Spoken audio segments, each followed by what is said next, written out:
Hello, highly esteemed viewers. This is HappyMaths on the platform. We are given sine rule, and the question of sine rule, we are given two angles, two sides. So we have to look for the third side and the third angle. So sine rule states that A over sine A equal to B over sine B. Now let's substitute our variables. Side A, which is what we are looking for, or length A, is unknown. Then angle A is sine 72 degrees equal to, then B is 10 over sine B is 68 degrees.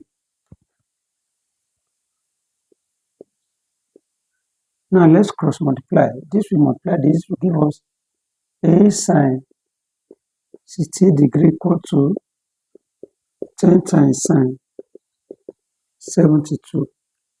Now let's go. We have this as A is equal to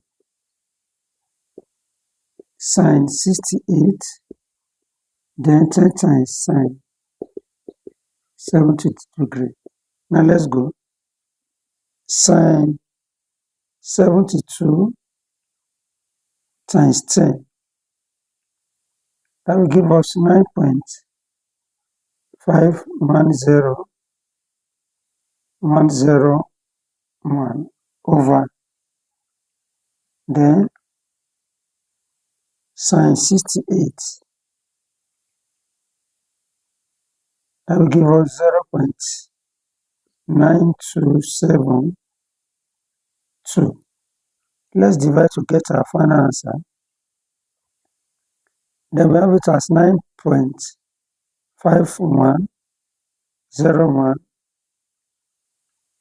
divide 0.9272. That will give us 10.2 cm. Now, to the nearest whole number, let's make it to be 10 cm.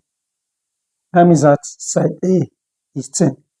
Now, again, we are asked to look for angle C, for angle C. Now, since we have two angles, to get the third one, we can add these two angles, then subtract it from 80. The reason will be sum of angles in a triangle. So we have angle A plus angle B plus angle C equal to 180 degrees. This is the sum of angles in a triangle. So let's add A and B. A and B will give us 72 plus 68. That will give us 140 degrees plus, we are looking for angle C. Angle C equal to 180 degrees. So angle C is equal to, if you subtract 140 from 180, you get 40 degrees. That is the answer. Find it interesting, like, share, follow for more content. Subscribe to our YouTube channel. Bye.